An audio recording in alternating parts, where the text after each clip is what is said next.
All right, let's jump right into this. We're going way back into an epic story from the Mahabharata. We're talking gods, monsters, and a hero on this insane divine mission. But really, at its core, this is a story about a mother, her son, and one single unbreakable rule that could literally mean life or death. Okay, just imagine this for a second. Your mother is a prisoner. Her life is completely in your hands, and she gives you one single mission to save her, a quest that's going to push you to your absolute limits. What would you do? But here's the twist. Before you can even take a single step on this journey, she tells you that you need to eat. And what she suggests for your meal is, well, it's downright horrifying. And that's where our story really kicks off. So let's meet our hero. His name is Garuda, the mighty king of birds, this powerhouse of a being. His mother, Vinata, has been captured and enslaved by her rivals, the snake gods. And to free her, Garuda has agreed to take on a massive, almost impossible task. And this mission? Oh, it's not just some simple task. He has to literally steal the drink of the gods, the Amrita, the elixir that grants eternal life. I mean, this means flying into the heavens, fighting off divine guardians, and grabbing the one thing they value most. It's a truly impossible heist. But, before you can go off and battle gods, you've got to deal with the basics. And Garuda has a very, very basic problem. He is incredibly, ravenously hungry. And a journey like this one, it's going to require some serious fuel. So he turns to his mom for advice on where he can get a meal. And her answer is what sets up the entire conflict of this story. It's not just a dinner suggestion. It comes with a terrifying instruction and one single, absolute, cannot be broken rule. So what does she tell him?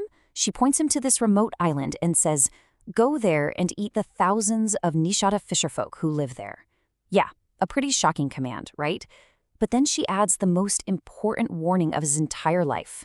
Whatever you do, do not harm a Brahmana.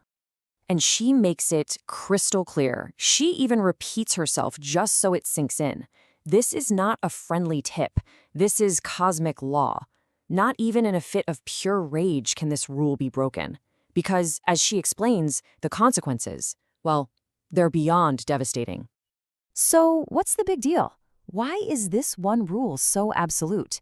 Because in this world, an angry Brahmana, a member of the priestly class, isn't just some angry person. Their wrath is like fire or the sun itself.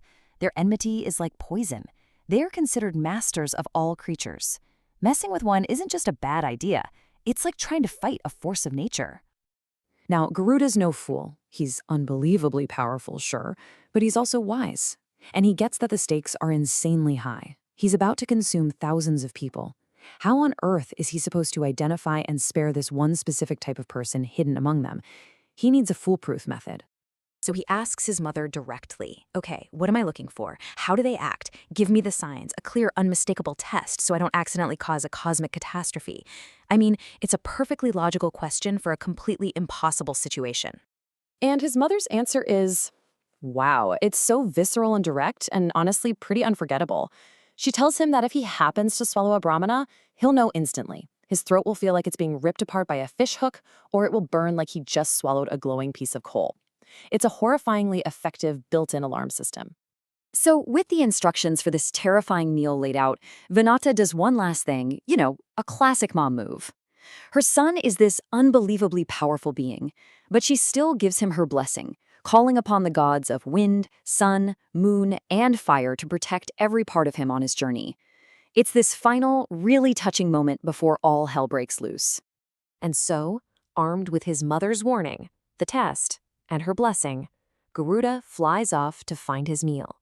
And what happens next is just pure, terrifying spectacle. He reaches that remote island, the one home to the thousands of people his mother sent him to eat. The sheer scale of his power is just mind-boggling. The text says, with just the beat of his wings, he kicks up this massive dust storm that completely blacks out the sky. He actually drains part of the sea, lashing the island's mountains with water. It's just total chaos. And then he opens his beak, and it's described as being so gigantic that it blocks every single road and escape route from the city. Think about that. There is literally nowhere to run. So you've got all these people trapped, blinded by the dust, running in a total panic, and they are unknowingly rushing straight into his yawning mouth. The text makes it clear it wasn't hundreds, but thousands. And just like that, with the speed of thought, the Lord of Birds clamps his beak shut, an entire population consumed in an instant, all just to fuel the first leg of his quest.